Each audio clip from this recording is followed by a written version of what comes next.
Well, hello and a very warm welcome to the Andrew Eborn Show with me, Andrew Eborn, and my incredibly special guest. We're going all the way up to Liverpool to meet the wonderful David Bedford. How are you doing, David? I'm doing good, thank you, Andrew. I'm just coping with sunshine, which is quite rare. As you see, I'm pale in complexion.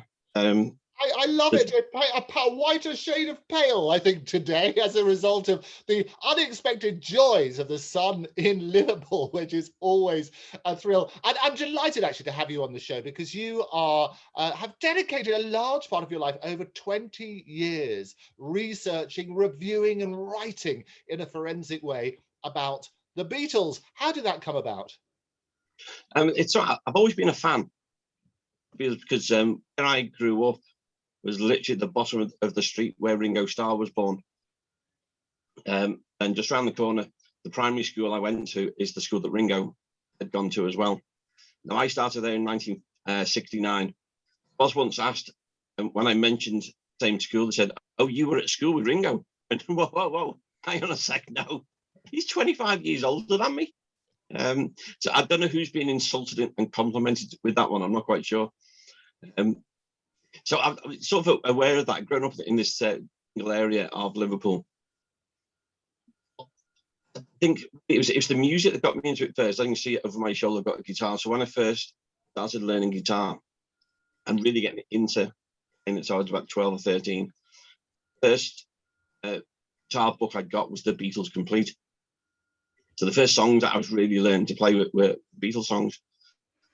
Nothing much happened, wife and I, we got married.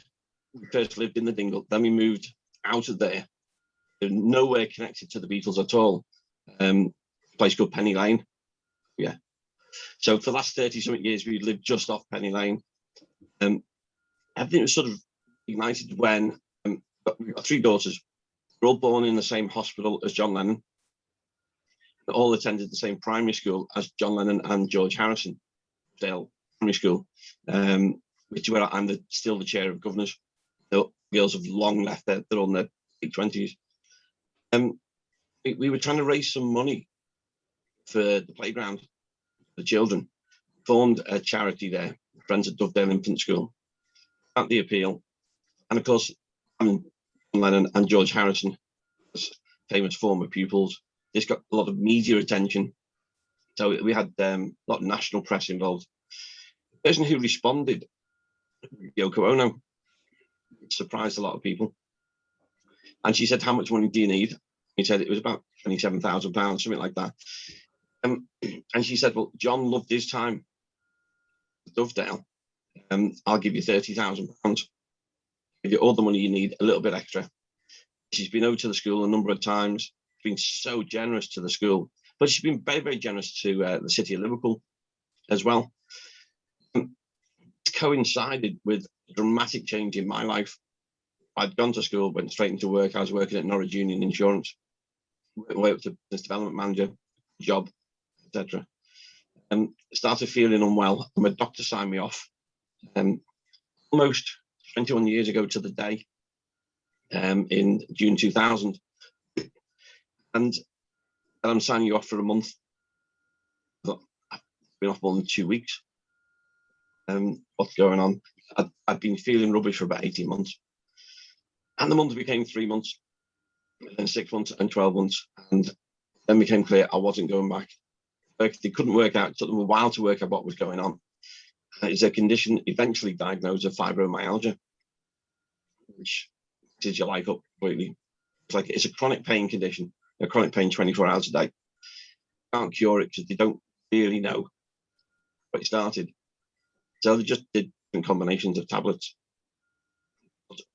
Said, you're not going to be able to go back and do a proper job again.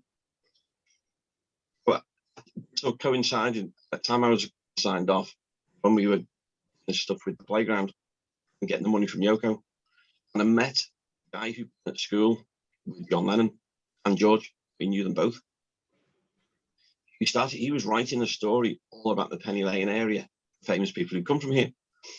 He was writing it for a Beatles fanzine in London, the Beatles fan club. He didn't know technology. I said, I'll email it down for you. Can you remember what technology mail and stuff was like in 2000. I think it was the old carrier pigeons, wasn't it? It worked on That was it. sort of basis. Do you remember those dial-up modems? Oh, I love it. The little hamster wheels used to go round, didn't they? Exactly. So that's what I was working on, because I done computers with work. I knew what I was doing. So I sent this stuff down to the editor. I said, just been involved in this story with Yoko. Would you be interested? He said, oh, yeah. You do anything else about in Liverpool? No, not really. I sort of became the Liverpool correspondent, the London Beatles fan club. So I wrote my first piece, really enjoyed it. And it was my GP, like Peter Griffiths, lovely man. And he said to me, look, I used to be really active. I played football, I played cricket, I played golf, for long walks, 3 young kids. In 12 months, I couldn't walk 50 or 60 yards without being in pain. He said, you find something, replace the physical activities, keeps the brain going. Because you can sit in the corner and feel sorry for yourself and be in pain. Or you can go and do something. You'll have some pain, but you'll distract yourself. It's a mental battle. It's a while to get your head around it. What are you interested in? Told him about the piece I'd written. So I thought, I know, I'll go around Liverpool. I'll take photographs, all these places connected to the Beatles. That'll be a fun project.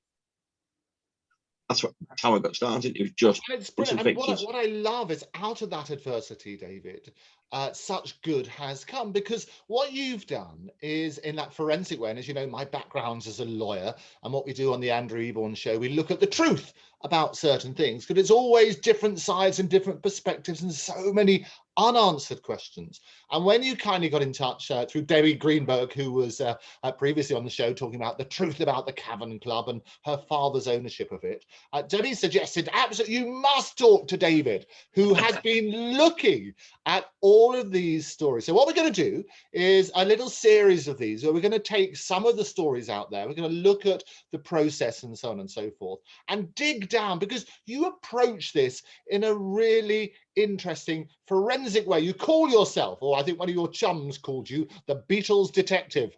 That's it. You've got to have an outfit though for that, don't you? What would you wear for the Beatles detective? It's like a combination of Sherlock Holmes and a mop top, I guess. It would have to be. I've been a massive fan of Conan Doyle and Sherlock Holmes since I was a kid. Every version that's come on television, addicted to, love it. Of all the cop shows, so I've always loved that. But interesting with the legal background. When I was working for an insurance company, but did the qualification in English law, in contract law, which in the end coming very, very handy. Trying to understand some of the stuff that goes on with the Beatles story as well. And that's just me. It's followed the evidence. Yeah. And we always say never let the truth stand in the way of a good story, as lots of people do that. And what I love is that forensic way that you look at things. So what we're going to do in the next episode, in this whole series, we're going to be taking a lot of those stories, drilling down, talk about the process that you use, using your legal background and my legal background as well, to examine the evidence and also bring in some of that evidence. We can cast a fresh eye on it. But for now, David, thank you very much for joining us. We look forward to seeing you in the next episode. Pleasure. So thank you very much indeed to David Bedford, who will be joining me for a regular episode here on the Andrew Eborn Show, revealing the truth about the Beatles, dispelling all those myths. Do join me next time. If you've got any views on the show, write to me at guests@octopustv.com. That's guests@octopustv.com. Don't forget, you can follow me at Andrew Eborn, at Octopus TV, and follow us on all of the usual platforms, more platforms than Paddington. Look forward to seeing you next time. Bye-bye.